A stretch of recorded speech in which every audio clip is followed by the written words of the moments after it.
Hi friends, ఈరోజు నేను popcorns ready చేస్తున్నాను. చూడండి ఫ్రెండ్స్, ఇవి ఎండిపోయిన మొక్కజొన్న బొత్తులు, వాటి గింజలు చూశారు కదా ఎన్ని ఉన్నాయో. వీటిని ఇప్పుడు ఫ్రై చేయాలి. వీటిని ఫ్రై చేయడం కోసం ముందుగా ప్యాన్ పెట్టుకోవాలి. ప్యాన్ పెట్టుకుని ప్యాన్లో ఆయిల్ వేసుకోవాలి సరిపడా.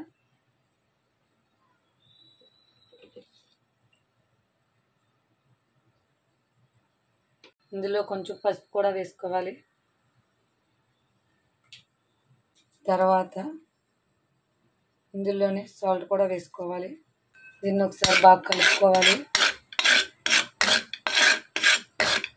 ఈ విధంగా కలుపుకున్న తర్వాత ఇందులో మనం ఒలిచి పక్కన పెట్టుకున్న మొక్కజొన్న పొత్తు గింజలన్నీ వేసుకోవాలి.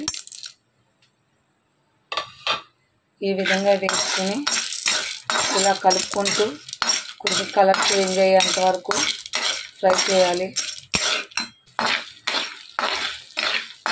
ఇలా కలుపుకుంటూ ఫ్రై చేయాలి, లేకపోతే కింద సాల్ట్ పసుపు మొత్తం మారిపోతుంది.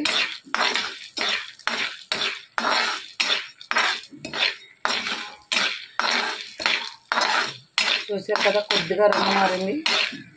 ఇంకొంచెం రంగు మారిన తర్వాత దీనిపైన మూత పెట్టుకోవాలి. ఇలా కలుపుతూ ఉండాలి మొత్తం.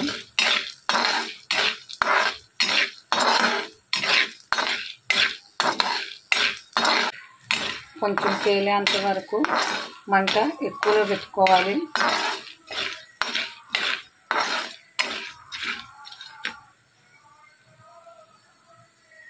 చూసారు కదా, రంగు మారిన తర్వాత పాప్కార్న్స్ రెడీ అవుతున్నాయి. మూత పెట్టుకోవాలి, లేకపోతే ఇవన్నీ పేలుతాయి.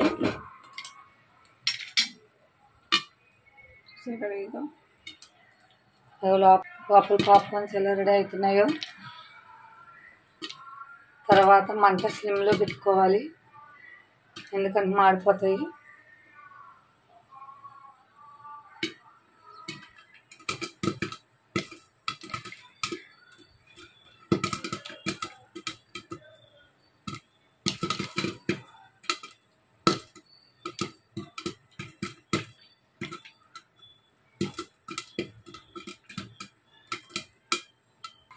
అన్ని పాప్కార్న్స్ రెడీ అయిపోయిన తర్వాత స్టవ్ ఆఫ్ చేసేసుకోవాలి.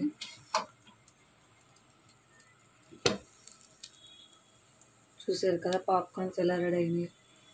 చూడండి ఫ్రెండ్స్, పాప్కార్న్స్ ఎలా రెడీ అయినాయో. చూసారు కదా ఫ్రెండ్స్, పాప్కార్న్స్ రెడీ అయిపోయినాయి. ఈ విధంగా మీరు కూడా ట్రై చేయండి, చాలా బాగా వస్తాయి. అంతేకాకుండా చివరిగా మీరు కావాలనుకుంటే పైన సాల్ట్ చల్లుకొని గరం మసాలా కానీ చాట్ మసాలా కానీ వేసుకుంటే, లైట్గా కారం కూడా వేసుకుంటే మీకు ఇంకా టేస్టీగా ఉంటాయి. నేను అవేమీ వేయట్లేదు. చూసారు కదా, ఈ విధంగా పాప్కార్న్స్ రెడీ చేసుకోండి. Okay, bye friends.